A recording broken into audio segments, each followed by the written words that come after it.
Hi welcome to my YouTube channel. ನಾನು ಈ ವಿಡಿಯೋಲ್ಲಿ ನಾನು ಚಿಕ್ಕಪೇಟೆಯಲ್ಲಿ ತೊಗೊಂಡಿರೋ ಮಂಗಲಸೂತ್ರ ಚೈನ್ ಮತ್ತು ಗೋಲ್ಡ್ ಬಾಲ್ಸ್ ಚೈನ್ ಬಗ್ಗೆ ಹೇಳ್ತೀನಿ. ನಾನು ತೊಗೊಂಡಿರೋ ಅಂಗಡಿ ಅಡ್ರೆಸ್ ಬಂದು ಪದ್ಮಾವತಿ ಗೋಲ್ಡ್ ಕವರಿಂಗ್ ಶಾಪು. ಇದು ಬಂದು ರಿಟೈಲು ಹೋಲ್ಸೇಲು ಎರಡು ಇದು ಮಾಡ್ತಾರೆ. ರಿಟೈಲ್ ಅಂದರೆ 3000 ಮೇಲೆ ಪರ್ಚೇಸ್ ಮಾಡಬೇಕು. ಅಲ್ಲಿ ತುಂಬ ಕಲೆಕ್ಷನ್ಸ್ ಇದೆ.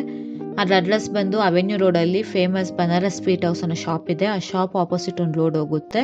ಆ ರೋಡಲ್ಲಿ ಫಸ್ಟ್ ಲೆಫ್ಟ್ ತೊಗೊಂಡು ಸೆಕೆಂಡ್ ಬಿಲ್ಡಿಂಗಲ್ಲಿ ಫಸ್ಟ್ ಫ್ಲೋರಲ್ಲಿದೆ. ಅಲ್ಲಿ ಲೆಫ್ಟ್ ತೊಗೊಂಡಾಗ ನಿಮ್ಗೆ ಒಂದು ಪಾನ್ ಶಾಪ್ ಸಿಗುತ್ತೆ.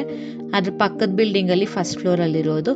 ಅಲ್ಲಿ ತುಂಬ ಥರ ಗೋಲ್ಡ್ ಕವರಿಂಗ್ ಇರೋ ಅಥವಾ chains, earrings A to Z ಎಲ್ಲ ಥರವೂ ಸಿಗುತ್ತೆ. ನಾನು ತೊಗೊಂಡಿರೋ ಚೈನ್ಸ್ ಕಾಸ್ಟ್ ಬಂದು 150 to 300 ರುಪೀಸ್ ಮಧ್ಯದಲ್ಲಿದೆ. 4 ಚೈನ್ಸ್ ತೊಗೊಂಡಿದ್ದೀನಿ. ನಿಮಗೆ ನಾನು ಅಲ್ಲಿನ ಅಂಗಡಿಯಲ್ಲಿ ಏನೇನು ತೊಗೊಂಡಿದ್ದೀನಿ ಅದು ತಿಳ್ಕೊಬೇಕಾದ್ರೆ ಲಾಂಗ್ ವಿಡಿಯೋ ಪೋಸ್ಟ್ ಮಾಡ್ತೀನಿ, ಅದರಲ್ಲಿ ನೋಡಿ. ಈ ವಿಡಿಯೋ ಇಷ್ಟ ಆದಲ್ಲಿ ಲೈಕ್ ಮಾಡಿ, ನನ್ನ ಚಾನಲ್ಗೆ ಸಬ್ಸ್ಕ್ರೈಬ್ ಮಾಡ್ಕೊಳ್ಳಿ. Thank you.